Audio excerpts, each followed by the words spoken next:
Shalom, shalom, graça e paz a todos os nossos queridos e amados irmãos. Deus vos abençoe em nome do nosso Senhor e Salvador Jesus Cristo.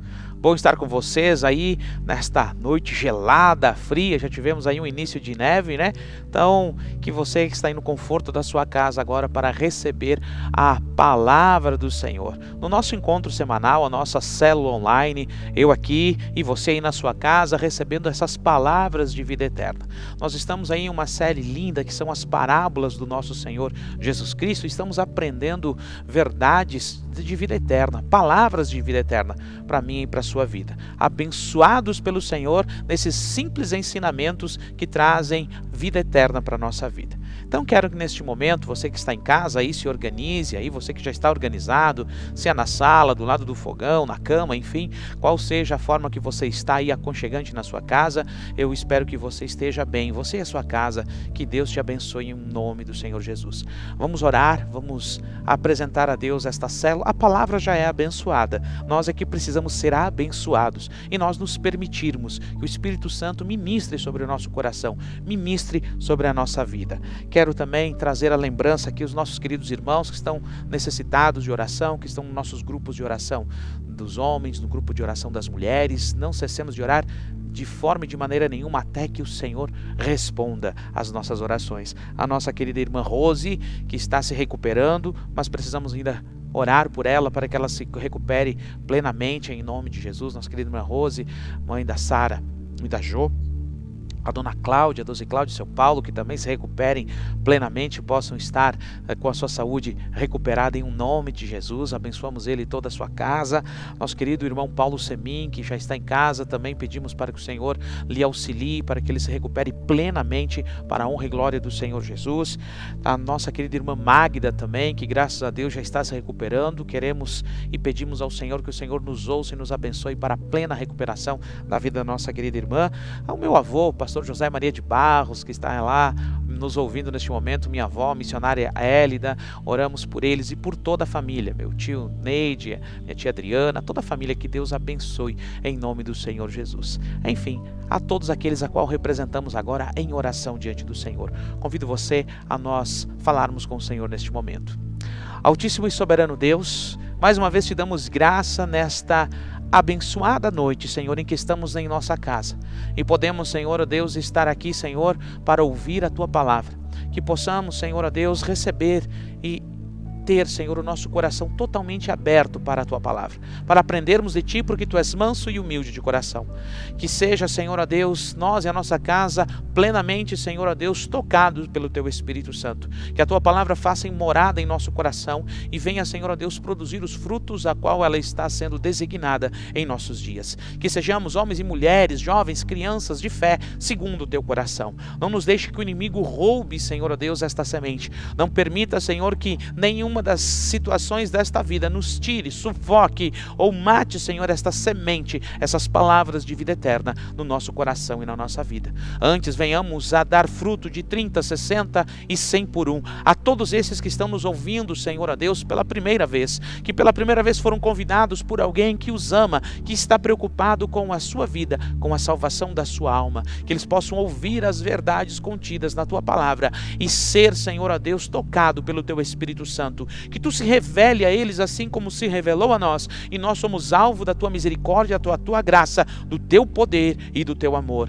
Assim, Senhor, nós representamos a nossa casa, a nossa família, a todos que neste momento, Senhor, estão necessitados, aqueles que estão, Senhor, enfermos, doentes, sejam em casa, em recuperação, nos hospitais, internados, na UTI, por esta situação em que estamos vivendo, esta pandemia que estamos vivendo, Senhor, a Tua graça, a Tua misericórdia é sobre nós e nós pedimos, Senhor, que auxilie aqueles que neste momento estão, Senhor, ó Deus, necessitando de um milagre. Aqueles, ó Deus, que têm perdido seus familiares, amigos, conhecidos, parentes, ó Pai, pedimos, Senhor, que Tu os console, para que eles vejam em Ti, Senhor, ó Deus, que Tu és o dono, o autor da vida, que Tu tens, Senhor, ó Deus, poder sobre a morte, e Tu nos concede, Senhor, a vida eterna. Assim, Senhor, que tenhamos esta fé e esta plena confiança em Ti, ó Deus, em o nome de Jesus. Oramos pelas autoridades, Oramos pelos nossos queridos pastores, a cada um deles, a todos os casais, a todos os nossos pastores amados que Tu tem colocado ao nosso lado aqui para trabalhar juntamente conosco. Apresento a Ti os nossos apóstolos, Senhor, a Deus, o apóstolo Daniel, o apóstolo Daniele, Senhor, o seu ministério e todos os demais apóstolos. Muito obrigado pela vida deles, Senhor. Obrigado, Senhor, pela família deles. Assim Te damos graças, Senhor, por todos os pastores, por todos aqui, todos os líderes de célula, todos os 12 da primeira e segunda geração. Nós os abençoamos. Todas as autoridades apresentamos a Ti também, Senhor, nesta noite. Em nome do Pai, do Filho e do Espírito Santo. Amém e amém. Glória a Deus. Vamos lá então. Papel e caneta na mão. Bíblia em mente aberta. Vamos continuando a nossa célula online com a nossa série As Parábolas de Jesus. Quero que você olhe essa primeira imagem que está aí. Olhe, já nessa primeira imagem, as tábuas da lei, né? As parábolas de Jesus. Hoje nós vamos falar sobre a parábola das coisas novas e coisas velhas, que é a nossa série, né? A nossa série Coisas Novas e Coisas Velhas, as parábolas do nosso Senhor Jesus Cristo. Veja o que está escrito em Mateus capítulo 13, versículo 10 ao 15. Por quê ensinar por parábolas? Por que Jesus ensinava por parábolas? Ele mesmo nos responde. Escrito está: e acercando-se dele os seus discípulos disseram-lhe: por que lhes fala por parábolas? E ele respondendo disse-lhes: porque a vós é dado conhecer os mistérios do reino dos céus, mas a eles não lhes é dado, porque aquele que tem se dará e terá em abundância, mas aquele que não tem, até aquilo que tem lhe será tirado. Por isso lhes falo por parábolas, porque eles vendo não veem, e ouvindo não ouvem, e nem compreendem. E neles se cumpre a profecia de Isaías, que diz: ouvindo, ouvireis, mas não compreendereis, e vendo, vereis, mas não percebereis, porque o coração deste povo está endurecido, e ouviram de mau grado com os seus ouvidos, e fecharam os seus olhos, para que não vejam com os olhos, e ouçam com os ouvidos, e compreendam com o coração, e se convertam, e eu os cure. Então aqui explicado está o porquê que o Senhor Jesus ensinava e ensina-nos através das parábolas. Então elas são importantes para o nosso entendimento, para o nosso compreendimento, para a nossa sabedoria, para que possamos compreender mistérios do reino de Deus. Como escrito está, o que eu coloquei aqui, veja essa conclusão que eu coloquei aqui. Por que Jesus ensinava por parábolas? As parábolas, elas explicam um reino que não entendemos, com coisas que compreendemos, de forma muito simples, para que a gente compreenda. Assim Jesus o faz, ok? Qual foi a primeira parábola que nós iniciamos? A parábola do semeador. Veja essa imagem, né?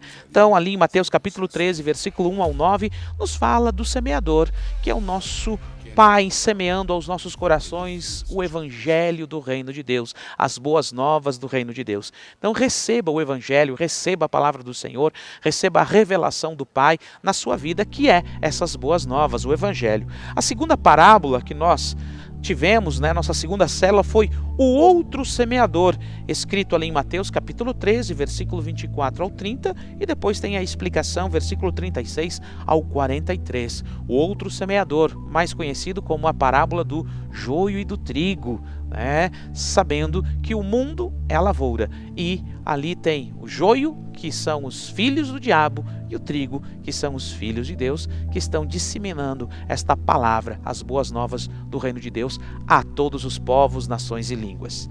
Depois nós ministramos a parábola do grão de mostarda, que está escrito em Mateus capítulo 13, versículo 31 e 32, onde nós trouxemos o entendimento e a compreensão que a partir do momento em que esta semente começou a ser plantada no coração dos homens, os homens foram espalhados por toda a terra, levando as boas novas, o crescimento do reino seria notório. O crescimento aqui, como Jesus demonstrou, numa semente de mostarda, que bem pequenininha, ela tem um grande crescimento e ali ela suporta aves, ela serve de ninho, né, para as aves e assim por diante, mostrando que o crescimento do evangelho seria muito grande, o crescimento externo. E aí nós explicamos como isso aconteceria. Se você não assistiu, assista lá, vale muito a pena cada uma dessas parábolas. E depois nós falamos da parábola do fermento, Mateus capítulo 13, versículo 33, que é o crescimento do reino de Deus interno, de forma interna, que ali nós trouxemos um entendimento, uma compreensão para nós termos cuidado com o fermento dos fariseus, a hipocrisia, né? A intolerância, ali todas aquelas coisas. Então assista uma célula linda, um entendimento, uma compreensão muito linda desta parábola. O crescimento mostarda, o grão de mostarda, o crescimento externo do reino, e o fermento, o crescimento interno do reino de Deus. Depois nós falamos, na sequência, da parábola o tesouro escondido, Mateus 13, 44, onde falamos ali a compreensão e entendimento que este tesouro, como muitos entendem e compreendem, não é Jesus, mas sim é Israel. Ok? Então assista lá, você vai ter essa compreensão e esse entendimento. Depois nós tivemos a outra célula tão importante, muito linda, para a gente compreender e entender o que? A pérola de grande valor, que está escrito em Mateus capítulo 13, versículo 45 e 46. Quem é esta pérola? Como disse anteriormente, muitos entendem que é Cristo Jesus, mas não é. Então a compreensão é essa, que esta pérola é a igreja, a noiva de Cristo Jesus. Então assista lá e você terá essa compreensão. Depois, quarta-feira passada, nós ministramos na nossa célula sobre a rede, Mateus capítulo 13, versículo 47 ao 49. Então o reino de Deus é semelhante a isso. Um pescador que lança a sua rede, pesca uma grande quantidade de peixe e faz a separação destes peixes. Os bons ele aproveita, leva para si, e os maus ele lança fora. Assim será quando o Senhor Jesus voltar. Separará os bons daqueles que não são bons, e os bons levará para a sua eternidade, e aqueles que não são bons lançará fora ali no lago de fogo e enxofre. Então, uma célula muito abençoada. E hoje nós vamos falar sobre o quê? Coisas novas e coisas velhas. E esta imagem das tábuas da lei já mostra do que o Senhor Jesus está falando. Vamos ver o que nos diz a palavra do Senhor na sequência de Mateus capítulo 13, versículos 51 ao 53. E disse-lhes Jesus: entendestes todas estas coisas? Disseram todos eles: sim, Senhor. E ele disse: é por isso que todo o escriba, mestre, instruído acerca do reino dos céus, é semelhante a um pai de família que tira do seu tesouro, do seu depósito, coisas novas e velhas. E aconteceu que Jesus, concluindo estas parábolas, se retirou dali. Vejam só, aqui está 3 versículos onde o Senhor Jesus ele terminou de ministrar aquelas 7 parábolas e ele pergunta: vocês entenderam? Vocês compreenderam? Por quê? Jesus falou do reino que é desconhecido, fazendo comparativo com coisas compreensíveis, coisas que eles entendiam.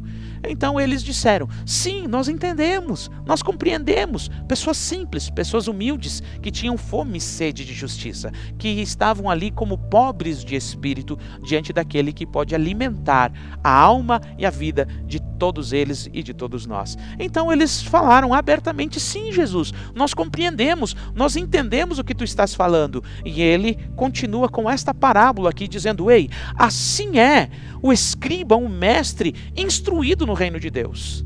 Aquele que é instruído. O que é um escriba? O escriba é um professor, é aqueles que foi no período de Esdras que eles se destacaram. Para quê? Para fazer este trabalho, para fazer esta diferença ali naquele momento, e começaram a cuidar, a trabalhar nas escrituras do Antigo Testamento. Para quê? Para que não se perdesse, para que os princípios de Deus não fossem perdidos.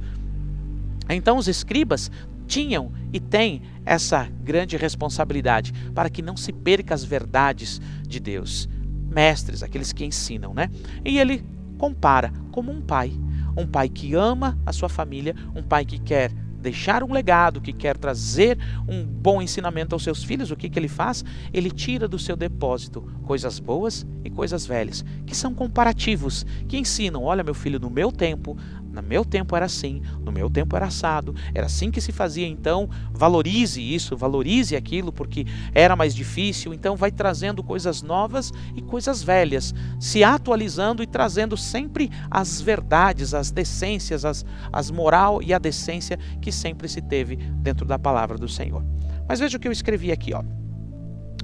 O Pai, ele retira coisas novas e velhas do depósito. Perceba que Jesus não menciona que ele jogou fora algum desses objetos. O pai de família as guardou junto com as coisas novas. Nenhuma pessoa responsável junta lixo com algo que não possa aproveitar. Logo, as coisas velhas, elas estavam com as coisas novas, porque ambas tinham serventia àquela família. A Bíblia pode aparentar ter partes sem serventias nenhuma para um cristão do século 21, mas quando nós nos deparamos com um conselho que toda a Escritura é inspirada por Deus e ela é útil para ensinar, repreender, corrigir e educar, isso muda tudo. Cristo Jesus, o Filho de Deus, ele está profetizado e ele está anunciado ao mundo no Antigo Testamento e cumprido e revelado no Novo Testamento. Ok? Então vamos entender um pouco mais do que essa parábola ela nos mostra. Alguns ensinamentos, algumas direções muito importantes nesta pequena parábola das coisas novas e coisas velhas. Veja esta imagem aí. Primeira delas, a paternidade. Olha que legal essa imagem, uma criança totalmente dependente, nua, né, aos olhos de Deus, aos cuidados do Pai, a paternidade. Então, vemos que ali nesta parábola, Jesus diz: ei, este mestre, este escriba, este professor, ele é como um pai de família. Então ele já nos traz o quê? Uma paternidade, mostrando como nós devemos nos posicionar, como que nós devemos agir quando temos o conhecimento da palavra do Senhor. Escrito está em 1 João, capítulo 3, versículo 1, assim: vejam como é grande o amor que o Pai concedeu, que fôssemos chamados filhos de Deus, o que de fato nós somos. Por isso o mundo não nos conhece, porque não o conheceu. Salmo 103, versículo 13 e 14 também diz assim: como um pai que tem compaixão dos seus filhos, assim o Senhor tem compaixão daqueles que o temem, pois ele sabe do que somos formados. Lembra-se de que somos pó. Olha que legal. Como um pai ensina os seus filhos, assim também nós devemos, nós, discípulos e escribas, a ensinar os nossos irmãos que não conhecem a palavra de Deus. Jesus revelou a paternidade do Pai de não nos privar de suas direções e vontade aos seus filhos. Nos ligou ao Pai. A cada era, a cada tempo, o Pai eterno se revelou à sua criação de forma diferente, a ponto que pudéssemos compreender melhor os seus ensinamentos e as suas direções. Vemos claramente na história que a sua palavra e a sua vontade sempre foi revelada através de anjos, de profetas, chegando até a palavra escrita que nós temos hoje. Ou seja, como o Pai Eterno nunca nos privou de suas boas direções para termos uma vida plena, coisas novas e coisas velhas, de forma crescente e gradativa. Ok? Então aqui eu coloco duas referências bíblicas para dar o entendimento que nós temos um Pai. E este Pai, ele tem interesse que eu e você cresça na graça e no conhecimento. Então ele nos revela, ele nos dá a entender e a compreender, ele nos traz entendimento, compreensão, coisas novas e coisas velhas, para que a gente cresça e amadureça.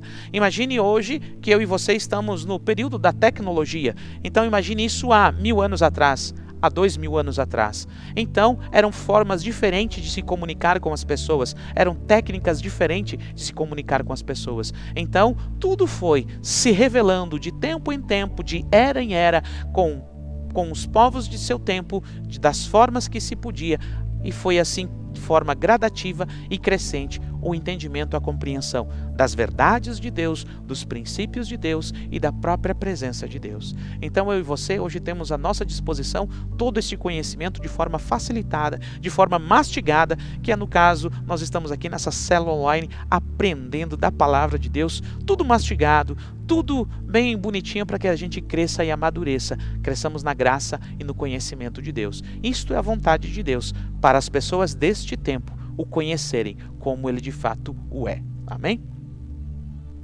Veja a próxima ali, ó. Veja essa imagem. Segundo o entendimento que nós temos nesta parábola das coisas novas e coisas velhas, é essa.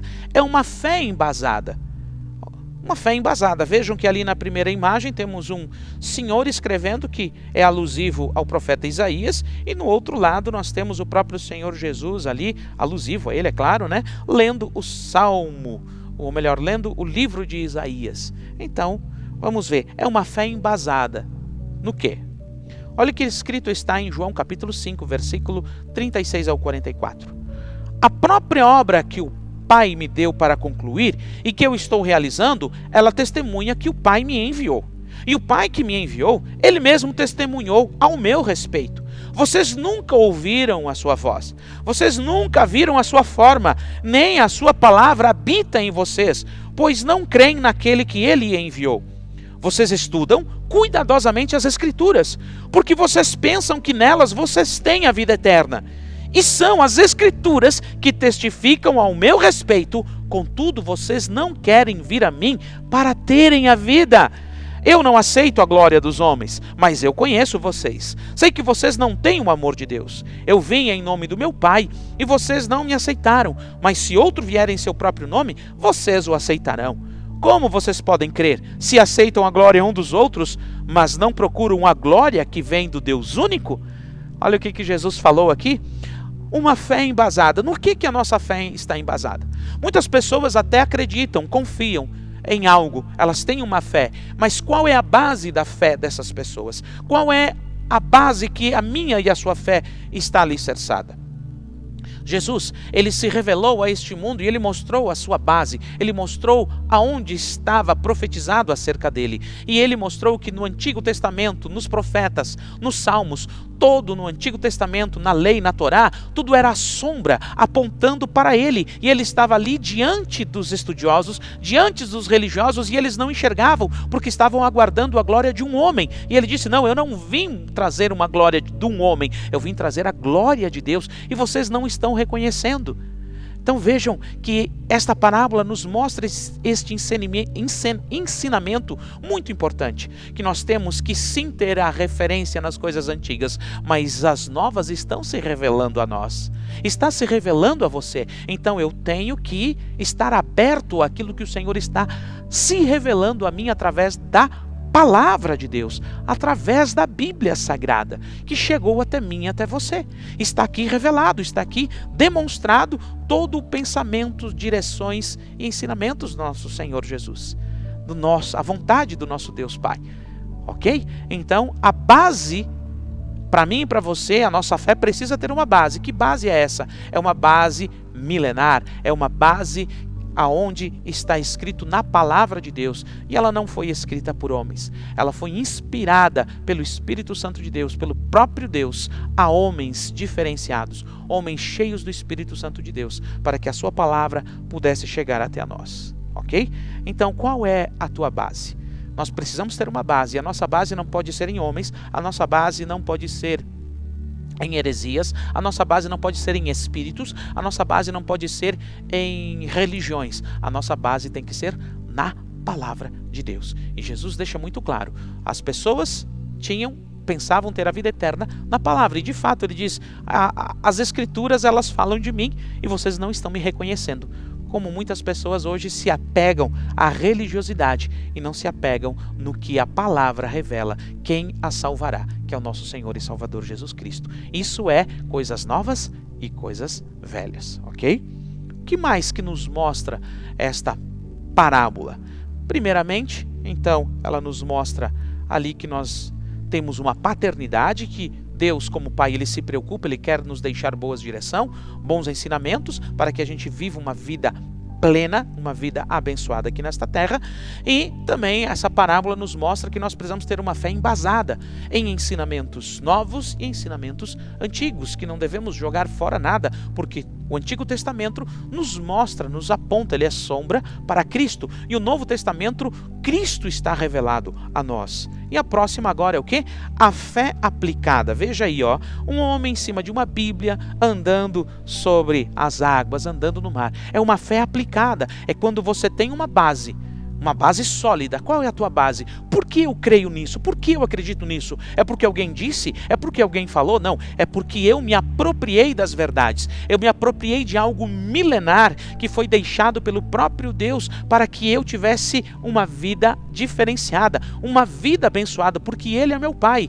Ensinamentos novos e ensinamentos velhos, Antigo Testamento e Novo Testamento. Então me aproprio dessas verdades, me aproprio desses valores, me aproprio desta moral que o Pai está me deixando, está querendo que eu siga, que eu me aproprie dessas verdades de vida eterna, ok? Então o que é a fé aplicada? Vamos ver.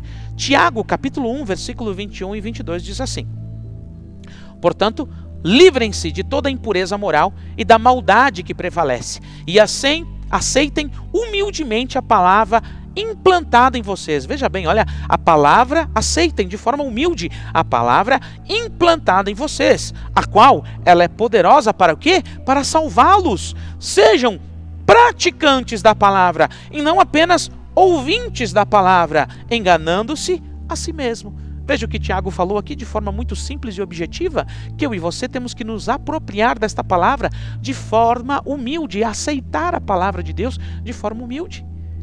Então, se ela é a sua base, você se apropria dela. Então, você começa a viver o que ela diz que você tem que viver. Você vai ser o que ela diz que você é. Você vai ter o que ela diz que você tem. Você será o que ela diz que você será. Ok? Então você se apropria e você se torna filho. Você se apropria e se torna herdeiro. Você se apropria e se torna rei e sacerdote para toda a eternidade com nosso Senhor Jesus Cristo. Amém? Então você se apropria. Então isso é a tua base. Não é uma base no que os outros falam, no que os outros pensam, no que os outros dizem. É o que o Pai fala.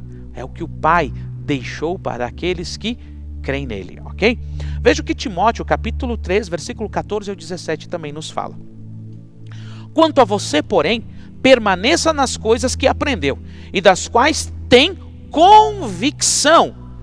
Ter convicção das coisas, pois você sabe de quem você aprendeu. Lembra que eu falei da base ali? Então você sabe de quem você aprendeu. Então vamos lá. Porque desde criança você conhece as sagradas letras, que são capazes de torná-lo sábio. Para quê? Para a salvação, mediante o quê? Mediante a fé em Cristo Jesus.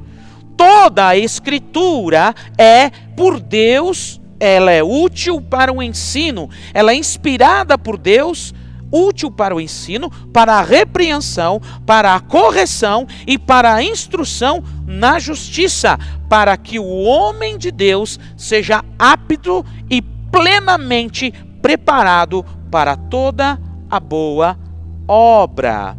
Ok? Então veja o que Timóteo aqui nos fala no capítulo 3, versículo 14 ao 17. É isso que ele nos diz, é isso que ele nos aponta, é isso que ele nos mostra, para que eu e você nos apropriemos poderosamente desta palavra. Ela é uma base sólida e eu aplique esta palavra, eu aplique esta fé na minha vida e eu me aproprie daquilo que o Senhor liberou nas regiões espirituais para a minha vida, a salvação. Esta palavra é fantástica, amém? Veja a próxima imagem aí, ó. Teoria e experiência. Ok, olha essa imagem, veja ali uma mente, uma chave, ali no cantinho, alguém orando, alguém lendo a Bíblia e fazendo as suas orações. Então nós precisamos adquirir a teoria, sim, dominar a teoria, mas nós precisamos ter a experiência. Vamos lá, olha o que nos diz a palavra do Senhor em Lamentações, capítulo 3, versículo 21 ao 26. Todavia, lembro-me também de que pode dar-me esperança. Repetindo, todavia, lembro-me também do que pode me dar esperança. Eu e você temos que lembrar das coisas que nos traz esperança. E aonde estão essas coisas que nos traz esperança? Na palavra de Deus, as promessas que Deus nos traz, as promessas que Deus nos dá, as promessas que Deus nos deixa claro, ratificado na Bíblia Sagrada, no Antigo Testamento e no Novo Testamento.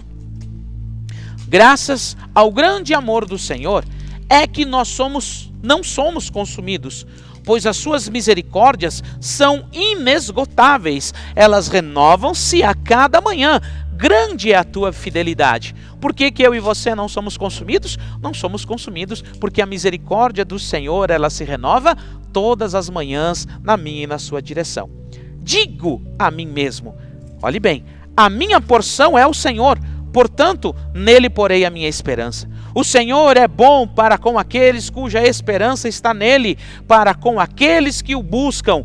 É bom esperar tranquilo pela salvação do Senhor. Glória a Deus, aleluia. Olha que linda esta palavra, meu irmão. Então receba, aqui está um entendimento. Se nós temos que lembrar de coisas passadas, coisas velhas, que sejam nas palavras do Senhor, que sejam nas promessas do Senhor, que sejam nos livramentos do Senhor, na minha e na sua direção. Veja o que Isaías, capítulo 43, versículo 18 e 19, também nos afirma. Esqueçam o que se foi. Não vivam mais lá no passado. Vejam, eu estou fazendo uma coisa nova. Ei, vejam, eu estou fazendo uma coisa nova. Ela já está surgindo. Vocês não o percebem? Até no deserto eu vou abrir um caminho e riachos no ermo. Aqui, o profeta Isaías profetizando, dizendo: ei, pessoal, não se preocupem. Vocês não vão mais sofrer como sofreram lá nos 420 anos no deserto. Não, eu vou fazer algo novo. Então, se apropriar. Ou seja, eu preciso das coisas velhas, lembrar das promessas de Deus. E eu preciso também aguardar e esperar as coisas novas que vão acontecer, que já estão liberadas para mim a partir da confiança plena no Senhor. Coisas velhas e coisas novas. O Senhor está fazendo coisas novas na minha e na sua direção, em nome de Jesus, amém? João capítulo 14, versículo 12 e 17, isso é, nós termos a teoria, nos apropriarmos da teoria, do conhecimento que existe na palavra e vivermos uma vida de novas experiências. Digo-lhes a verdade, aquele que crê em mim fará também as obras que eu tenho realizado, fará coisas ainda maiores do que essas, porque eu estou indo para o meu Pai, e eu farei o que vocês pedirem em meu nome, para que o Pai seja glorificado no Filho. O que vocês pedirem em meu nome, eu o farei. Se vocês me amam, obedecerão aos meus mandamentos, e eu pedirei ao Pai, e ele lhes dará outro conselheiro para estar com vocês para sempre, o Espírito da verdade. O mundo não pode recebê-lo, porque não o vê e nem o conhece, mas vocês os conhecem, pois ele vive com vocês e estará em vocês. Veja que lindo isso. Então isso é ter conhecimento da teoria, me apropriar da teoria, de toda a teoria, de todo o conhecimento e viver experiências, o novo.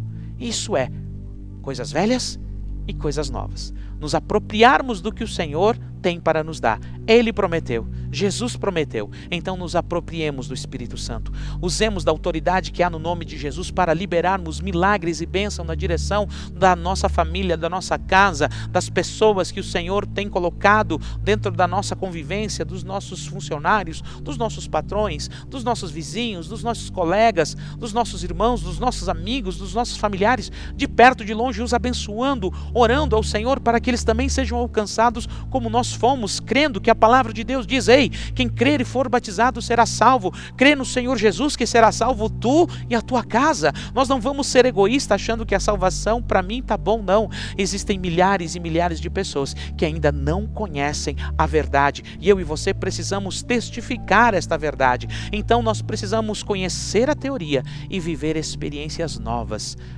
As coisas velhas e as coisas novas do Senhor. Ambas são fundamentais e importantes para mim e para a sua vida.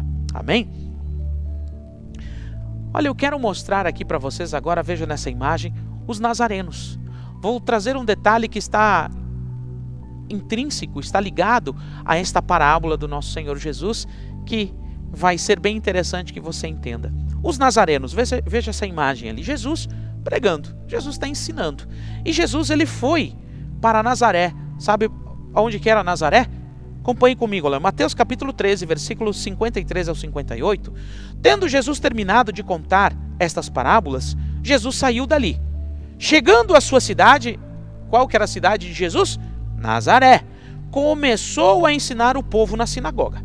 Todos ficaram admirados e perguntaram: De onde que lhe vem esta sabedoria e estes poderes miraculosos? Não é este o filho do carpinteiro? O nome da sua mãe não é Maria? E não são os seus irmãos Tiago, José, Simão e Judas? Não estão conosco todas as suas irmãs? De onde, pois, ele obteve todas estas coisas? E ficaram escandalizados por causa dele. Mas Jesus lhe disse: só em sua própria terra e em sua própria casa é que um profeta não tem honra. E ele não realizou ali muitos milagres por causa da incredulidade deles. Vejam que nesta sequência das parábolas, Jesus ministra esta parábola que nós estamos ministrando, e na sequência o que ele faz? Ele vai para a sua terra, demonstrando claramente um dos ensinamentos desta parábola, que são se apropriar das coisas velhas, mas acima de tudo, se apropriar das coisas novas. Coisas velhas e coisas novas do bom tesouro do nosso Deus. Os nazarenos não se apropriaram das coisas novas, quiseram ficar com as coisas velhas. Diferente dos samaritanos, que quando aquela mulher na beira do poço, que Jesus se revelou a ela e posteriormente ela convidou a toda a comunidade, disse: ei, venham ver um homem que eu acredito ser o que nós estamos esperando, o Messias. E quando Jesus falou e explanou a eles as boas novas dos reinos de Deus, o que eles disseram para aquela mulher? Mulher, nós não cremos mais em Jesus porque você falou, agora nós cremos porque nós o ouvimos falando. Nós vimos que ele nos trouxe esse entendimento. Então aqui os samaritanos se apropriaram das coisas novas, não ficaram somente com as coisas velhas, mas os nazarenos, infelizmente, o próprio povo de Jesus, aonde ele morava, aonde as pessoas conheciam, aonde ele cresceu. Então isso fez com que eles não acreditassem, não crescem que Jesus de fato era o Messias, o Emanuel, o Deus conosco. E por isso ele mesmo diz, a incredulidade que eles tiveram, ele não pôde realizar muitos milagres ali, porque as pessoas não creram. Quando elas ficam somente nas coisas velhas e elas não aceitam as coisas novas, isso faz com que as pessoas percam os milagres, percam de ver Jesus, sentir Jesus e se apropriar do que Jesus tem para a vida delas. Então os nazarenos, naquele momento, na sequência das parábolas que ele ministrou, ele foi até Nazaré e lá não pôde fazer muitos milagres. E é a segunda vez que Jesus vai lá. É a segunda vez que Jesus vai até o seu povo. Ele ainda oportuniza eles mais uma vez, mas infelizmente esses não o receberam. Muito embora Jesus era conhecido como Jesus de Nazaré, o Nazareno, porque era a região onde ele morava, onde as pessoas o conheciam, viram ele crescer. Eles não receberam, eles não creram nele. A incredulidade foi maior. Eles não receberam as boas novas, as coisas novas do reino de Deus. E eu quero que você leia, olha o que aconteceu na primeira vez que Jesus esteve lá. Escrito está em ordem cronológica no livro de Lucas, capítulo 4, versículo 16 ao 19, que vai até o 30, mas aqui a gente vai pular alguns versículos para não se tornar muito comprido. Ele foi a Nazaré. Quem ele? Jesus. Onde havia ele sido criado. E no dia de sábado entrou numa sinagoga, como era o seu costume, e levantou-se para ler. Foi-lhe entregue o livro do profeta Isaías, e ele abriu e encontrou o lugar onde está escrito: o Espírito do Senhor está sobre mim, porque ele me ungiu para pregar as boas novas aos pobres. Ele me enviou para proclamar liberdade aos presos e recuperação de vista aos cegos, para libertar os oprimidos e proclamar o ano da graça do Senhor, o ano aceitável do Senhor. Na sequência, todos os que estavam na sinagoga foram furiosos quando ouviram isso. Levantaram-se e expulsaram-no da cidade e o levaram até o topo da colina sobre a qual ele fora construída a cidade, a fim de atirar Jesus precipício abaixo. Mas Jesus passou por entre eles e retirou-se. Vejam só, meus queridos, o que aconteceu? Jesus, na terra dele, ele não pôde fazer grandes milagres. Eles não aceitaram. Eles não quiseram as boas novas, as novas coisas. Ficaram somente com as velhas, com a religiosidade. ficaram somente com a aparência, ficaram somente reforçando com a religiosidade. Eles não quiseram as coisas novas. E Jesus estava ali dizendo: eu sou o Filho de Deus. Eu venho trazer as boas novas do reino de Deus. E ele traz uma palavra naquele dia do profeta Isaías dizendo: eu sou o Filho de Deus. E eles ficaram indignados com isso. Dizendo: não, quem és tu? Imagina, tu estava aqui com a gente. Eles ficaram apenas ligados com a religiosidade, com as coisas velhas e não com as coisas novas. Então, que possamos nos apropriar das coisas velhas e receber de todo o coração as coisas novas que o Senhor tem revelado a mim e a você na sua palavra. Amém? Para finalizarmos, se ficarmos presos às coisas velhas, à nossa vida velha, aos velhos ensinos apenas, não conheceremos as coisas novas que nos esperam, que é uma nova vida, a vida eterna em Cristo Jesus. Amém, queridos? Então, quero deixar aqui essas pequenas direções, esses pequenos entendimentos, essas compreensões, essas revelações de Deus nesta 8ª parábola do Evangelho de Mateus, do capítulo 13. Ok? Nós temos aí 40 parábolas para estar ministrando, então nós estamos apenas na 8ª, e veja com grandiosidade de tesouro que o Senhor tem nos trazido, tem nos revelado e tem nos trazido um entendimento, uma compreensão do reino de Deus. Que nós devemos ouvir mais as palavras do Senhor Jesus e aprender delas com um coração manso e humilde, ok? Então, que nesta noite você receba esta palavra, que você curta, que você comente, que você compartilhe. Eu quero aqui deixar um abraço a todos os nossos irmãos que estão nos assistindo, que estão comentando. Quero deixar um abraço aqui ao meu amigo e foi meu professor, o seu João Fetter. Eu sei que ele deve se alegrar muito de ver aqui desenvolvido neste ministério, o ministério da palavra. Porque aqueles que têm base na palavra não vão se escandalizar. Então que Deus abençoe João Fetter, a você, a sua família.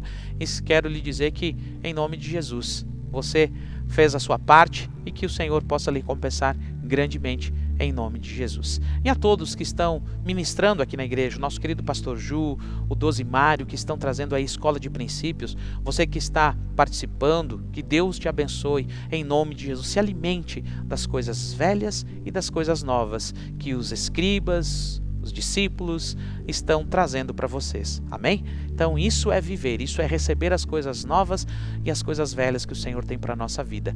Novas direções, novas compreensões e se apropriando do que o Senhor tem revelado através da sua palavra. Amém? Que o Cordeiro receba a recompensa pelo seu sacrifício. Que Deus abençoe você e toda a sua casa. A primeira parábola é a parábola do semeador. A terra está recebendo uma semente, mas vai chegar o momento em que vai acontecer isso.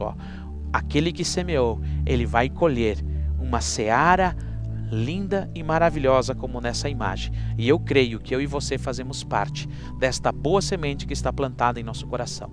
E estamos vivendo e desenvolvendo frutos dignos de arrependimento através do Espírito Santo que está na minha e na sua vida. Então, em nome de Jesus, que você venha viver as coisas novas do Senhor. Que você venha aprender do Senhor, não rejeitando daquilo que o Senhor já tem nos revelado, das coisas antigas, e se apropriando da que Ele está revelando e ainda revelará das coisas novas que estão contidas na sua palavra. Amém? Que Deus te abençoe em nome de Jesus. Quero lembrar você que domingo nós teremos 2 cultos, um na parte da manhã e um na parte da tarde. Então gostaria que você participasse ao nosso culto de Santa Ceia, que a gente possa estar bem dividido aí, que nós queremos cultuar ao Senhor. Você que porventura não puder estar presente, participe conosco com a Santa Ceia na sua casa, mas eu gostaria que você estivesse aqui presente conosco, neste culto especial de Santa Ceia, às 9h30 da manhã e às 18 horas da tarde, ok? Teremos também a nossa célula online, e avisando a todos os discípulos, a todos os amados irmãos, que no mês de agosto nós vamos iniciar um seminário da família, que estaremos ministrando nos cultos das 18 horas todos os domingos. Será um seminário seminário muito abençoado, onde teremos aí homens e mulheres cheios do Espírito Santo trazendo palavras de vida eterna com esta temática do Seminário da Família. Então, não perca por nada, esteja conosco de forma presencial. Você que não pode, esteja nos acompanhando nos cultos das 18 horas, nos cultos das 9h30. O seminário será nos cultos das 18, com palavras poderosas desse Seminário da Família. Será uma grande bênção. Que a graça do Senhor Jesus Cristo, o amor de Deus e a comunhão do Espírito Santo sejam com todos vós. Amém e amém. Que Deus os abençoe.